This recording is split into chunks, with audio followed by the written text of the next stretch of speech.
And so here you were, having held positions in the company under pretty much everything shy of upper management. And you've Right, experienced many right, departments, many people, many cultures, many different bases and families, because really that's what they were, especially, and to a certain extent they still are today, a family. And right, right, at that point, here you were now, you got the wings pinned on, you had quite a bit of experience behind your belt.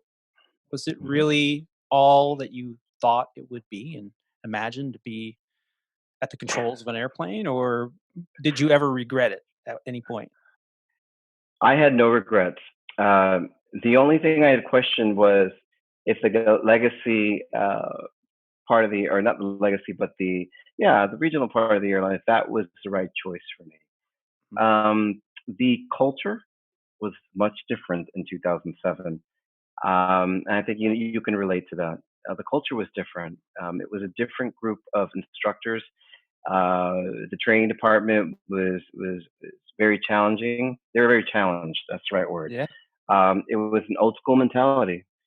Um, I embrace that a lot of those behaviors have changed and continue to change for many different reasons. And that's the only things that I would say that I questioned, but I don't have any regrets. excellent. I think that I have no regrets. I actually I remember, never like to live in a box. So yeah, and I if I think can that's shake really things up, played I'm in going to your do it. favor. Yeah, that's played in your favor, Yeah. absolutely. And I can remember you without dropping names, and I know he's retired, but his son, I believe, is a pilot at Legacy. So no dropping names, but remember there was that sim instructor. I bring the One of the stick. three. I bring the stick into the Hmm. sim. If I hit you in the head or the hand with the stick, it's mean I want you to pay attention. It's not because I'm hitting you. And then whack. Oh, what the fuck is that? Well, since you brought it up, you know, um, I was said, "Skew, you want to kill yourself?" I was hit behind a chair. The chair was hit behind the headrest. The Yeah. ATR program was a trip, and especially in Spanish, where some of the instructors don't speak English too well, so they're yelling at you like this. Coño, puñet. Oh, I yeah. mean, Yep. it's just negative training, Yeah. negative training. A lot has changed from 2007. Oh, it's a And 180. what doesn't kill you Absolutely. makes you stronger, right? What doesn't Yeah. kill you makes you stronger. Yeah. So tough as nails, man. I was not gonna let them get me. Yeah. Yeah, I'm glad I experienced it. I mean, seeing grown men cry coming out of the sim was not something I ever Yes, really expected, yes. especially at this level of the game. This isn't, flying a Cessna around and go, "Oh, I screwed up that VOR, stall." No, this is like this is your career. This is your livelihood, potentially for your future, and it could be crushed by one person because of their training methods. That was tough, but I lived through it. And like you said, it doesn't kill you, Makes you makes you stronger. stronger. And I spent time at Sandpiper, as I've mentioned in the show. I'm very proud of that time that I spent training, working on the line for the training department as a check airman. And I went through that, I think, for a reason. It was the universe telling me I will never take that route, that road with anyone, regardless of how frustrated I may get, how hard headed, or how just they're not getting it. And it's like, why aren't you getting it? I never took that road because I experienced it. And if I hadn't experienced it, who knows? Maybe I would have become kind of a jerk in the cockpit or in the sim or whatever. So, yeah, like you said, it was an experience that we went through. It's completely different now, and which is a good thing now with this kinder, gentler way of doing things, AQP, and it's positive learning now instead of negative learning. So somewhere in there, you got involved with the program, and I remember when you and I flew together. And this was after you had transitioned over to the Embraer 145, and you and I Hmm. flew together. I think you were just about getting ready to upgrade.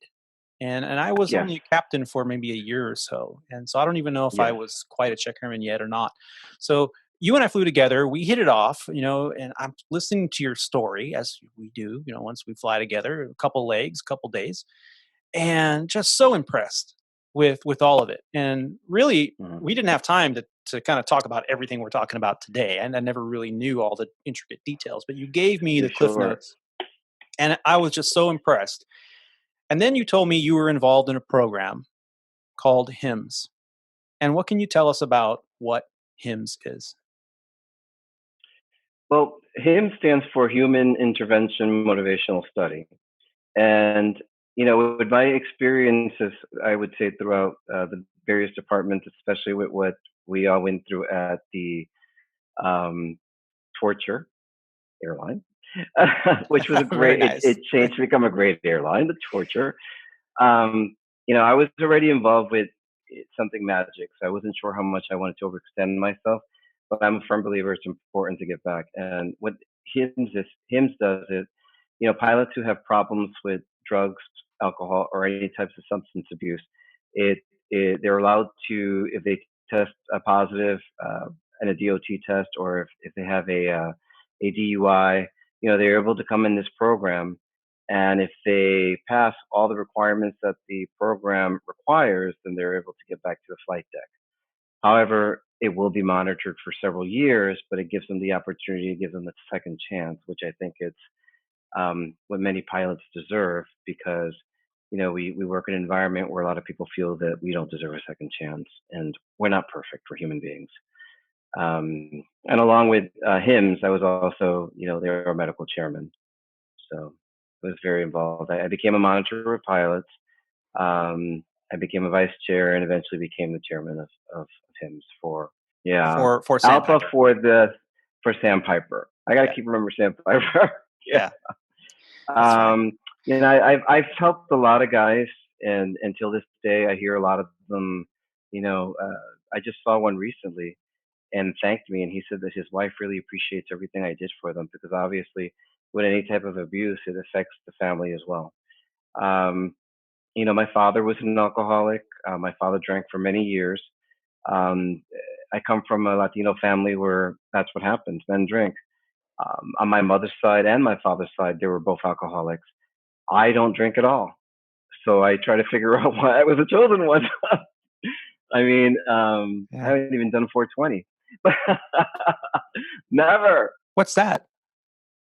Never. 420? Who knows? What's that? I never in What is California. I'd never heard 420? of California. And the other day was 42020, so I got a text on that, and I said, "Oh Jesus!" Never have. I don't know what that is. Like, I don't know what So, that is. yeah. So I mean, I think one of the current chairman, the former chairman at the time, someone had mentioned to him about my background, and Mhm. he asked me if I would become a monitor, and I was a little hesitant because we know how problematic we are as pilots, but I was a little hesitant. But I decided to take on the challenge only because I have had a background. I have had a background. That's a good way to put it. When I was a kid, I've been an Alateen, which is the younger version of Al-Anon. Um, when my father drank, and he doesn't drink anymore. He's been sober for many years. But I Congratulations, brother. even Yeah. experienced that. Thank you. I experienced that as a child. We were actually very close, Yeah. and it's a way that I give back to honor him, and because he's helped a lot of people as well when he was going through his journey. Yeah. Um, and so I became a monitor, and then the chairman flowed, and the new chairman asked me if I would become his vice chair because he saw how passionate I was about the program, how involved I was. Yeah. I took it very serious. Um, I went to some of the pilots' home, Mhm. um, and with some of them, I even escorted them to rehab, Wow. and I just took it very serious.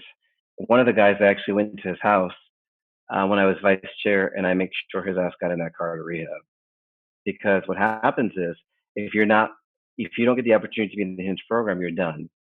Right. And and you won't get a job not even at McDonald's because you have to pass a background check. And a lot of these guys don't realize that.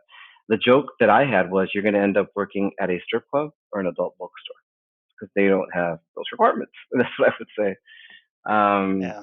we have had some pilots that a couple who have lived under a bridge because they've lost everything. Fact, Yeah. fact. It's the So choices we and make yeah, that define us.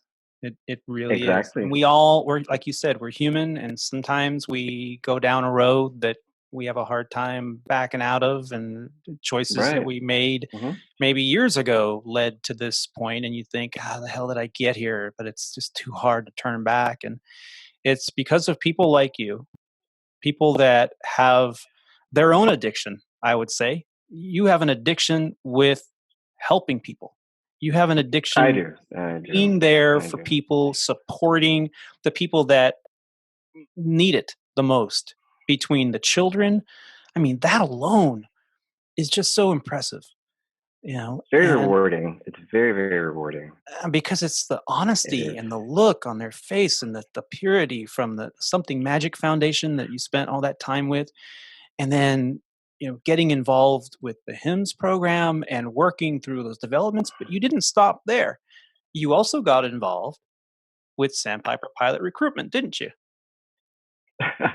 You've done your homework. I did, yeah. I was asked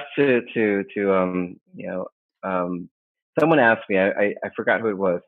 Um, why don't I, apply to recruitment? And I was like, why? But I did anyway. And yeah, I was in recruitment for about a year, Yeah. and I was a part-time recruiter, and I really enjoyed recruitment. Recruitment was a lot of fun. What was it that made it Um, so enjoyable?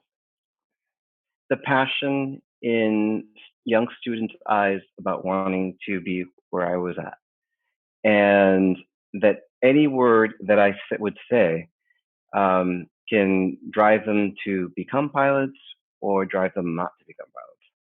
I had to be careful the words I used and the phrases that I use, because with any career, if you say a negative word or a negative phrase, you can put, you can really hurt someone's wish or their desire, or their passion to get into that career. Yeah. You have to be careful. Words are very powerful. And when I went to Embry-Riddle as a recruiter, and when I went to Intercontinental in Puerto Rico, the university, Oh, cool. and then the one in Long Island as well as a recruiter, the students are engaged. They're passionate. They want to talk about aviation. They want to talk about our career. They want to talk about our journey. And if you said something negative, then you've already planted a negative seed. But Mm. if you just speak positive to them, I mean, the passion continues, the passion lives. I You and I can't will think. eventually move forward. I can't think of You know, anyone better suited for that. I mean, the positivity that oozes from you every time we talk or interact. I mean, uh, geez.